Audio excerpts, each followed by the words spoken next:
നിങ്ങളുടെ ഫേവറേറ്റ് സീരിയലുകൾ ടിവിയിൽ വരുന്നതിന് മുൻപേ സൺ നെക്സ്റ്റ് ആപ്പിൽ കാണാം. ഇനി എല്ലാവർക്കും മുൻപേ കാണൂ. ഇപ്പോൾ തന്നെ സൺ നെക്സ്റ്റ് ആപ്പ് ഡൗൺലോഡ് ചെയ്ത് സബ്സ്ക്രൈബ് ചെയ്യൂ.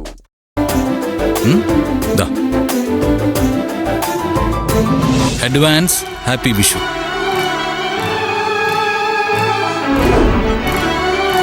അപ്പോ കാര്യമായിട്ട് തന്നെ ആയിരുന്നു അല്ലേ?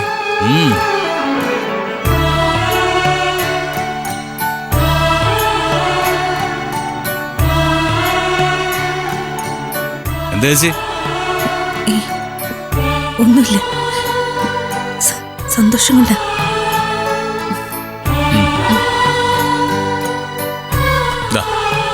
അളിയന് happy Vishu. Happy Vishu. Thank you അളിയ. അളിയ അളിയനൊന്നു പിച്ചളിയ. എന്തിന്? അല്ല, ഇത് സ്വപ്നമാണോ യാഥാർത്ഥ്യമാണോ എന്നേ ഒന്ന് തിരിച്ചറിയാനാ. ഒന്ന് പിച്ചിക്കേ.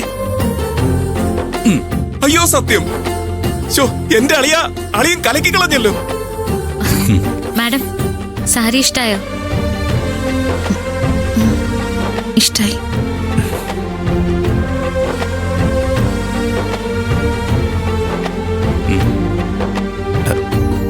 കൈ നീട്ട്. കൈ നീട്ട്. ഇടാം.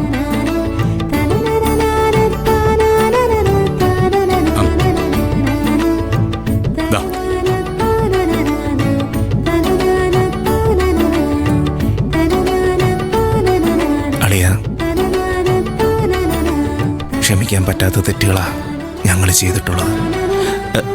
എന്നിട്ടും അതെ, ഞാൻ പറഞ്ഞില്ലേ, നിങ്ങൾ ഇതിന്റെ പേരിൽ മാറുകയൊന്നും വേണ്ട. ഇത് എന്റെ ഒരു സന്തോഷത്തിനായിട്ട്, പിന്നെ നന്ദിനിയുടെ ഒരു സന്തോഷത്തിനായിട്ട്.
നാണയില്ലടി നിനക്ക്?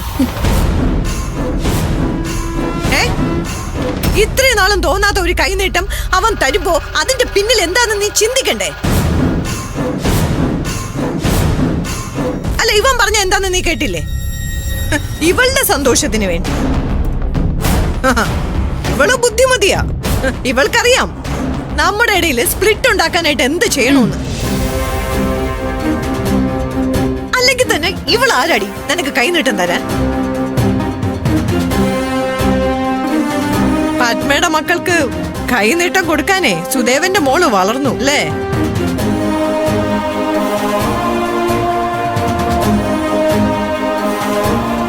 പത്മ, ഓ, നീ എങ്ങനെ വേഷം കെട്ടിയാലും, എത്ര പേരെ നീ നിന്റെ കൂടെ നിർത്താൻ ശ്രമിച്ചാലും ഈ വീട്ടിലെ വേലക്കാരി എന്നുള്ള സ്ഥാനം നിനക്ക് മാറാൻ പോകുന്നില്ല. പിന്നെ നിന്റെ ആഗ്രഹത്തിന് നിന്റെയോ ഇവന്റെയോ കയ്യിൽ നിന്ന് എന്റെ മോളെ എന്തേലും കൈ നീട്ടി ഒന്ന് വാങ്ങിയ അതെനിക്ക് അറപ്പും വെറുപ്പുമാണ്. പത്മ, ഈ ബുദ്ധി ഇവൾക്ക് വെറുതെ പൊട്ടിമുളിച്ചതല്ലെന്ന് എനിക്ക് നന്നായിട്ട് അറിയാം. സ്വാഭാവികമായിട്ട് അച്ഛന്റെ സഹായം ഉണ്ടാവുമല്ലോ. അല്ല, നിങ്ങൾക്ക് വേറെ വഴി ഒന്നും കണ്ടില്ല? അല്ല, നിങ്ങൾ എന്താ പ്രതീക്ഷിച്ചേ? ഇവള് മഹാമനസ്കത കാണിച്ച് ഇവൾക്കും വിജയിക്കും കോടിയും കൈനീട്ടവും കൊടുക്കുന്നു. അതോടെ ഇവരങ്ങ് ഇവളെ വാഴ്ത്തിപ്പാടാൻ തുടങ്ങുന്നു. അങ്ങനെ ഓരോരുത്തരായിട്ട് ഇവളുടെ കാൽക്കൽ അങ്ങ് എറിഞ്ഞു കൊടുക്കാന്ന്. മാഡം, എനിക്ക് വേണ്ടിയിട്ടല്ല സാറ്. ഇവൻ അത് ചെയ്യാനുള്ള മനസ്സുണ്ടായിരുന്നെങ്കിലേ നീ ഇവിടെ വന്ന് കേറുന്നതിന് മുമ്പ് ഓണവും വിഷുവും ഒക്കെ ഉണ്ടായിരുന്നല്ലോ. അന്ന് ഇവൻ അത് ചെയ്യായിരുന്നല്ലോ. ചെയ്തിട്ടില്ല. ഒരു കാര്യം ഞാൻ പറഞ്ഞേക്കാം. നീ ഞങ്ങളുടെയൊക്കെ ഒപ്പമാണെന്ന് ഇവൻ ബെഡ്റൂമിൽ വന്ന് കൂടെ പറയാറുണ്ട്. പക്ഷെ സ്വന്തം സ്ഥാനം, ജനിച്ച വീട് ഏത് തന്തയ്ക്ക് പറഞ്ഞു അതെല്ലാം നിനക്ക് ഓർമ്മ വേണം.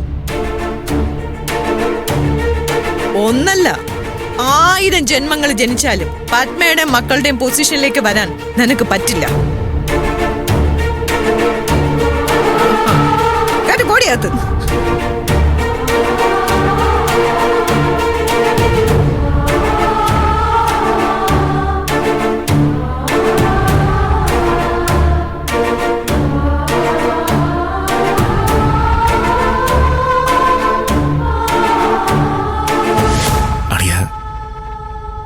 അളിയൻ തന്ന സാധനമൊക്കെ എനിക്ക് സ്വീകരിക്കണമെന്ന് ആഗ്രഹമുണ്ട്.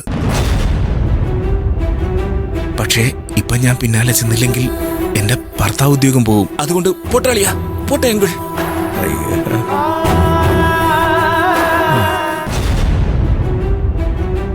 പോട്ടെ മോളെ, നീ നല്ലത് ചിന്തിച്ചുകൊണ്ട് കാര്യമുണ്ടോ? അവർക്കത് മനസ്സിലാവണ്ടേ?